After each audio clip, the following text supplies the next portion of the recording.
유대인의 유월절이 가까운지라 예수께서 예루살렘으로 올라가셨더니 성전 안에서 소와 양과 비둘기 파는 사람들과 돈 바꾸는 사람들이 앉아있는 것을 보시고 노끈으로 채찍을 만드사 양이나 소를 다 성전에서 내쫓으시고 돈 바꾸는 사람들의 돈을 쏟으시며 상을 엎으시고 비둘기 파는 사람들에게 이것을 여기서 가져가라. 내 아버지의 집으로 장사하는 집을 만들지 말라 하시니 제자들이 성경 말씀에 주의 전을 사모하는 열심히 나를 삼키리라 한 것을 기억하더라. 이에 유대인들이 대답하여 예수께 말하기를 내가 이런 일을 행하니 무슨 표적을 우리에게 보이겠느냐? 너희가 이 성전을 헐라. 내가 사흘 동안에 일으키리라. 이 성전은 46년 동안의 지역권을 내가 3일 동안에 일으키겠느냐? 그러나 예수는 성전된 자기 육체를 가리켜 말씀하신 것이라. 죽은 자 가운데서 살아나신 후에야 제자들이 이 말씀하신 것을 기억하고 성경과 예수께서 하신 말씀을 믿었더라.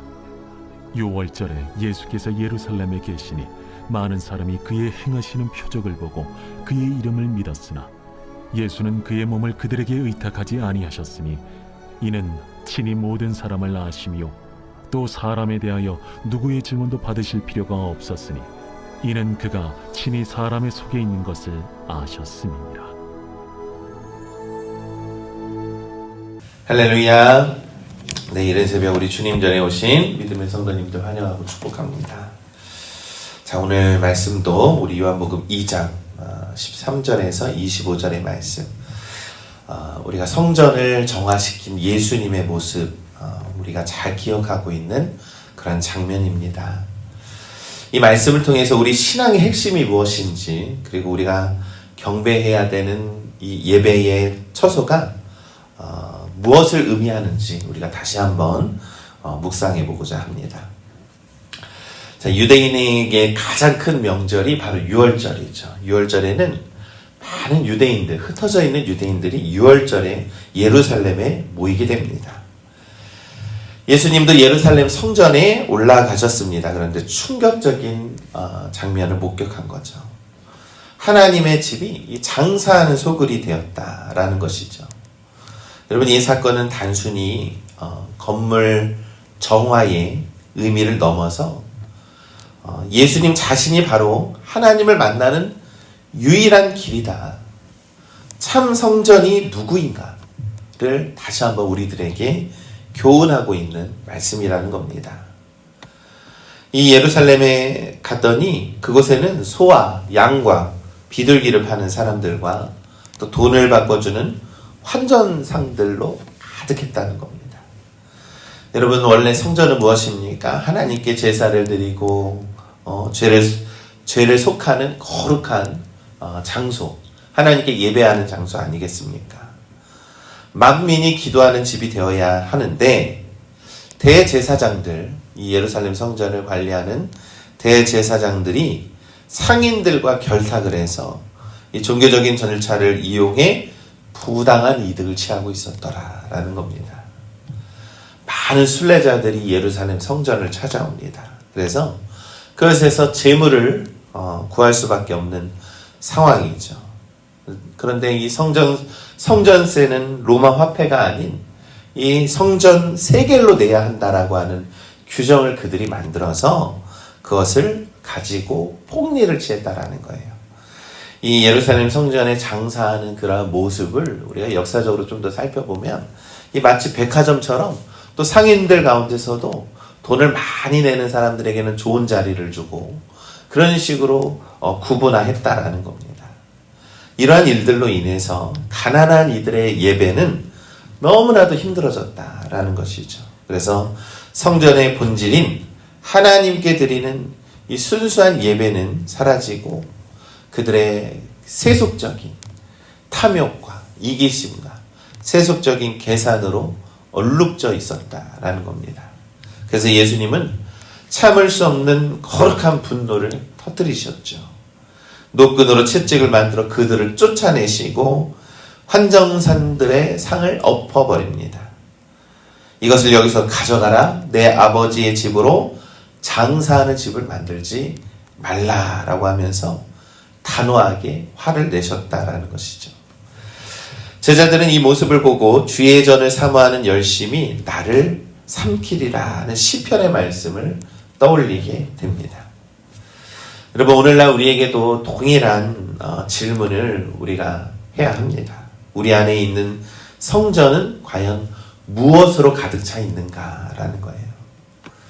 눈에 보이는 교회 건물뿐만이 아니라 이 성령님께서 거하시는 우리의 마음이 진정 하나님께 예배하고 기도하는 거룩한 처소로 남아 있는지 우리가 스스로 묵상하고 스스로 우리가 고민해 보아야 합니다. 네, 들으세요, 목사님. 여러분, 우리가 세상의 성공, 세상의 욕망, 이 사람들의 시선과 같은 이 세속적인 가치, 이기적인 이기심으로 장사하는 집이 되고 있는지, 여러분, 우리의 마음속에 어떤 마음을 품고 주님 전에 나오는지에 대해서도 우리가 꼭 묵상해 보아야 한다라는 거예요. 예수님께서 성전을 정화하신다라는 것은요, 우리의 신앙생활의 모든 것들을 정화하신다라는 거예요. 우리 안에 있는 세속적인 것, 우리 안에 있는 계산적인 것, 이런 것들을 예수님께서 원치 않으신다라는 뜻입니다. 그런 본질을 다 우리가 예수님께서 제하여 버릴 때 우리가 온전히 하나님 전에 나와 하나님께 거룩한 예배를 드리는 것이 무엇인지에 대해서 우리가 깊이 묵상해보는 우리 믿음의 성도님들 되시기를 간절히 소망합니다. 이 예수님께서 이 상을 엎어버리니까 거기 있던 유대인들이 묻습니다. 내가 이런 일을 행하니 무슨 표적을 우리에게 보이겠느냐. 그의 권위를 문제를 삼는 것이죠. 이에 예수님은 놀라운 말씀을 하십니다. 너희가 이 성전을 헐어라. 내가 사흘 동안에 다시 일으키리라 라고 말씀하죠. 유대인들은 이 말을 눈앞에 있는 헤롯 성전을 두고 하신 말씀으로 이해를 했다라는 거예요. 성경은 그렇게 기록하죠. 그래서 이 성전은 46년 동안에 지었는데 네가 3일 동안 어떻게 일으킬 수 있겠느냐라고 다시 되묻는 겁니다. 여러분, 성전은 수많은 세월 동안 엄청나게 힘들고 어렵게 지었어요. 엄청나게 거대한 건축물입니다. 그러나 예수님은 21절의 말씀을 보니까 예수는 성전된 자기 육체를 가리켜 말씀하신 것이라. 성전된 자기 육체를 가리켜 말씀하셨다라는 겁니다. 여러분, 여기서 우리는 복음의 핵심을 우리가 발견하게 되는 겁니다. 구약에 나오는 이 성전의 의미, 곧 하나님께 예배하는 거룩한 제사는 오직 예수 그리스도를 예표하는 모형에 불과하다. 여러분, 제가 이 출애굽기 강해에서 모형을 만들고 여러분 그 안에 담겨져 있는 의미는 무엇을 의미하고 있습니까? 다 예수 그리스도를 통하여서 우리가 하나님께 나아갈 수 있다라는 것을 예표하고 있었다라는 거예요. 죄를 속하기 위해 짐승을 잡아 피를 흘리는 모든 행위, 장차 오신 예수 그리스도의 십자가의 대속을 의미하는 것이죠. 여러분, 예수님은 자신이 십자가에 달려 죽으시고 사흘 만에 부활하심으로 이것이 성전을 일으키시는 표적이다. 이 많은 사람들이 죄의 문제를 해결할 수가 없는 거예요. 여러분, 예루살렘 성전에 수많은 사람들이 죄의 문제를 해결하기 위해 왔지만 돌아가서 어떻게 했습니까? 또 똑같이 죄를 짓고 있었다라는 겁니다. 그래서 예수님이 직접 죄와 사망의 문제를 해결하기 위한 단 한 번의 제사, 바로 예수 그리스도를 우리 하나님께 드림으로써 예수님께서 십자가에 달려 죽으시고 부활하심으로 우리가 죄의 문제, 구원을 받았다라는 것을 우리가 믿는 것이죠. 예수님의 몸이 찢기고 다시 살아나는 바로 그 사건을 통해서 하나님과 이 죄된 백성 사이에 가로막혔던 휘장이 찢어지고 우리가 예수 그리스도 통해서만 하나님 아버지께로 나아갈 수 있다라고 하는 새롭고 영원한 길이 우리들에게 열렸다라는 것입니다. 여러분, 이제 우리는 예루살렘 성전이나 특별한 장소나 건물을 찾을 필요가 없다라는 겁니다. 참 성전이신 예수 그리스도께서 우리의 구원자 되심을 믿는 겁니다. 그리고 예수 그리스도를 영접할 때에 성령님이 언제나 어디서나 우리가 지금 하나님을 만날 수 있게 연결해 주셨다라는 것을 우리가 믿는 겁니다. 그러니 우리 믿음의 성도 여러분, 우리의 참된 예배 무엇입니까? 예수 그리스도를 만나는 예배를 드리시기를 간절히 소망합니다. 예수 그리스도를 통하여 하나님께 영광을 돌리는 삶, 예수 그리스도를 우리 내 안에 모셔서 우리의 삶의 자리가 언제나 하나님의 임재의 자리가 될 수 있게 하는 것이 바로 우리가 참된 삶으로 드리는 예배다. 이러한 의미를 갖게 되는 것이죠. 주 예수 그리스도가 우리 안에 있으면 우리의 삶의 모습을 통하여서도 하나님께 영광을 돌리고 하나님께 예배하는 것임을 여러분 우리는 믿습니다. 그러한 믿음의 삶, 예배의 삶으로 살아가는 우리 모두가 되시기를 간절히 소망합니다. 그러면서 23절과 25절의 말씀은 이 마지막 단락에서 우리에게 참된 믿음이 무엇인지에 대해서 가르쳐 주는 것이죠. 이 유월절에 예루살렘에 계실 때 많은 사람들이 이 예수님이 행하시는 모습을 보았습니다. 그러나 예수님을 보고도 많은 사람들이 그 이름을 믿었으나 라고 얘기를 하죠. 이 사람들의 눈길을 끌고 호기심을 유발하는 그러한 증거였지만 주님을 보고도 믿는 자와 믿지 않는 자가 있었다라는 겁니다.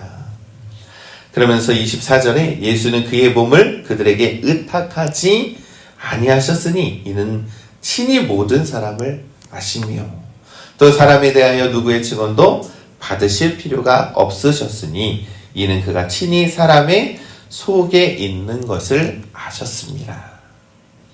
많은 사람들이 예수님 표적을 일으켜도 예수님을 믿었다라고 하지만 예수님은 그들의 마음을 믿지 않았다라는 겁니다. 그 안에는 분명히 예수님의 표적을 보고도 믿지 않는 완곡한 사람들이 너무나도 많이 있었다라는 것이죠. 여러분, 그들이 보인 믿음은 바로 일시적인 놀라움이라는 거예요. 하고 하는 놀라움이라는 겁니다. 외형적인 증거에 근거한 것이기 때문이라는 겁니다. 그들의 마음속에는 여전히 자기 중심적인 욕망, 정치적인 메시아를 기대하고 있었다라는 것이죠. 그래서 성경은 말하기를 예수님은 사람의 깊은 속마음까지 꿰뚫어 아신다라는 겁니다. 여러분, 예수님은 우리의 마음까지도 아시죠. 우리의 동기까지도 아십니다. 우리의 생각까지도 아십니다. 그래서 우리는 우리의 신앙을 다시 한번 돌아보게 합니다. 우리는 어떤 이유로 예수님을 믿고 있습니까? 이 단순히 삶의 문제를 해결하기 위한 축복과 기적과 이 표적만을 구하고 있는 신앙은 아닌지 한 번 더 돌이켜봅니다. 이 환경이 어려워지거나 이 원하는 응답이 오지 않을 때 언제든지 주님을 떠날 수 있는 불완전한 믿음을 가지고 있는 것은 아닌지. 여러분, 온전한 믿음은 이 눈에 보이는 표적 때문에 믿는 것이 아닙니다. 일시적인 감정으로 의존하는 것이 아닙니다. 그것은 내 마음의 깊은 곳을 그 동기까지도 생각과 마음까지도 꿰뚫어 보시는 참 성전 되시는 예수 그리스도를 진정한 주인으로 우리가 모시는 것임을 믿습니다.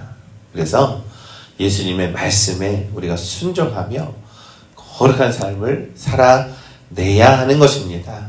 예수님은 우리가 얼마나 많은 것을 행하고 있는지에 대해서 다 알고 계시기 때문입니다. 그러니 우리가 진실함으로 기도하고 진실함으로 예배하고 하나님만을 향하며 나아가는 우리 믿음의 성도들 되시기를 간절히 소망합니다. 오늘 요한복음 2장의 말씀을 통해서 참 성전 되시는 예수 그리스도를 우리가 다시 한번 묵상해 봅니다. 그래서 오늘날 너무나도 종교가 세속화되었다라고 그런 평가를 받지 않습니까? 그러나 예수님은요, 그런 모습을 거룩한 분노를 표하셨다라는 거예요. 자신이 죽음과 부활을 통해 구원의 길을 완성하셨는데 우리가 다시 한번 그 거룩한 이 성전을 우리가 더럽히고 있는 그런 우리들의 모습을 다시 한번 돌이켜보시고 참 성전이신 예수 그리스도를 우리 마음속에 우리 심령 속에 품으시고 우리가 언제나 우리의 삶의 자리에서 주님의 말씀에 순종하고 하나님의 말씀의 능력으로 살아갈 때 우리의 삶의 자리가 하나님의 임재의 자리가 되고 우리의 삶으로도 거룩한 예배를 드리는 우리 믿음의 성도님들 되시기를 우리 주님의 이름으로 간절히 축원합니다.